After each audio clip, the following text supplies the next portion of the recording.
Mbukeli, ngikubingelele kuzo zonke indawo lapho khona kufinyela khona lolu hlelo igama lami. Ngingusithembiso ngikwaKandlozi. Ngicela amaqala uvashele channel cof subscribe. Kanti uma ukuthi usubuye kwesibili ngikubingelele futhi ngingabukela ohlelweni. Wembukele owesfazane obethengisela amantombazane izitho zabesilisa zangasese ezingamathoyizi, phecelezi idildo odayisela izingane eziphakathi kweminyaka eyishumi kuye kwe-13.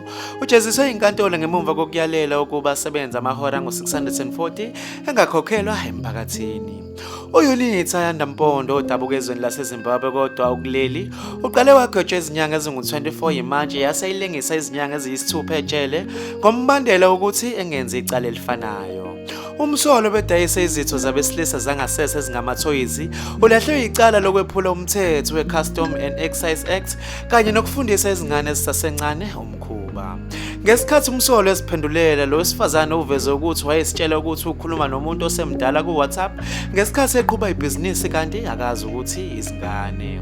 Uthe ngesikhathi esediliva iphasela layo ingane ibonge yaze yanconcoza kubikwa ukuthi unina wengane uthe uthuke woma uma ebona lo mhlolo ugcelwe phansi kombhede waseyivalela ingane ekhoneni kuyila ebike khona lonke iqiniso.